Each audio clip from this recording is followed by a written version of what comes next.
நிச்சயமாக வந்து பார்த்தீங்க அப்படின்னா வந்து மீனா அப்படிங்கிற ஒரு கதாபாத்திரத்தை எழுதும் போதே இந்த இனிஷியலாம் வைப்பாங்கல்ல, எஸ் மீனா, டி மீனா அப்படின்ட்டு அந்த மாதிரி வந்து இந்த பொண்ணுக்கு முன்னாடி பேர் வந்து மக்கு மீனா அப்படின்னு வச்சுருப்பாங்கன்னு நினைக்கிறேன்.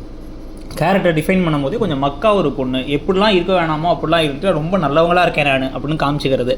அதே சமயத்தில் எல்லாத்தையும் ஓவராக நம்புறது அப்படின்னு சொல்லிட்டு ஒரு மாதிரி கிறுக்குத்தனமான கதாபாத்திரமாக தான் இருக்கும்னு நினைக்கிறேன். ஸோ ஏன்னா இன்றைக்கி எபிசோடில் எடுத்தோடனே வந்து இப்போ வீட்டில் எல்லாத்துக்கும் பூஜை எல்லாம் பண்ணி மனோஜ் வந்து என்ன சொல்கிறாரா, நாங்கள் வந்து வீடு வாங்க போகிறோம், கன்ஃபார்ம் பண்ணிட்டோம், 2 நாள் அங்கே போய் தங்கணும்னா முதல்ல எல்லோரும் கிண்டல் பண்ணிட்டு அதெல்லாம் வேணான்னு சொன்னதுக்கு பிறகு ரவியும் ஸ்ருதியும் நாங்கள் வர முடியாது வேலை இருக்குன்னு சொன்னால் முத்து மீனாவும் கூப்பிட்டு போயிட்டு 2 பேர் நல்லவங்களாமா போகலாம், இல்லைனா அவன் ஏமாந்துருவான், அதே சமயத்தில் பொறாமைன்னு நினச்சிப்பான் அப்படின்னு சொல்லிட்டு சரி வரோன்னு முடிவு பண்ணிட்டாங்க.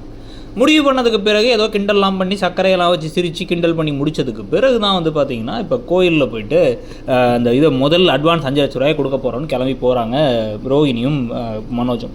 அங்கே அதே சமயத்தில் மீனா வந்து தன்னுடைய அந்த டெக்கரேஷன் காசில் வந்து பணத்தெல்லாம் கொடுத்துட்டு இருக்க. அப்போ திடீர்னு ரோஹிணி அங்கே வந்தவங்க ஒரு குடத்தை எட்டி உதச்சிட்டாங்க, தெரியாமல் இடிச்சிட்டாங்க, எட்டி உதைக்கல இடிச்சிட்டாங்க, இடிச்சு தண்ணியெல்லாம் ஊற்றிருச்சுன்னு உடனே அவங்க அம்மா வந்து இது சரியில்லை, சகுனம் சரியில்லை அப்படின்ட்டாங்க சந்திரா. சொன்னிட்டு அதை போய் சொல்லாத, சொன்னால் ஒன்று தான் தப்பாக நடப்பாங்க, பொறாமல் நினச்சிப்பாங்கன்னு சொன்னாலும் கேட்காம மீனா நேராக போய் கரெக்டாக அந்த 5 லட்ச ரூபா கொடுத்து அந்த அக்ரிமெண்ட்டில் சைன் போடும் பொழுது நேராக போயிட்டு இல்லை நீங்கள் சகுனம் சரியில்லை பண்ணாதீங்கன்னா அவங்க வந்து உங்கள் சொந்தக்காரங்களா, அதான் பொறாமையில் இப்படி சொல்கிறாங்க, நாங்கள் வேறு ஆள் பார்த்துக்குறோம் அப்படின்னு உடனே ரோஹிணி பொறாமையில் தான் சொல்லியிருக்காங்கன்னு இவங்கள வச்சுக்கிட்டே சொல்கிறாங்க. மீனா பொறாமையில் சொல்கிறாங்க, மீனாவை வச்சுக்கிட்டே சொல்லிவிட்டு உடனே அவங்க ஐயோ எனக்கு மனசு கேட்கல, அதனால தான் நான் சொன்னேன், உங்கள் நல்லதுக்கு தான் சொன்னேன் அப்படின்னாங்க. ஏன் மக்கு மக்கு மக்கு அப்படின்னு தலையிலே கொட்டணும் போல இருந்துச்சு நமக்கு.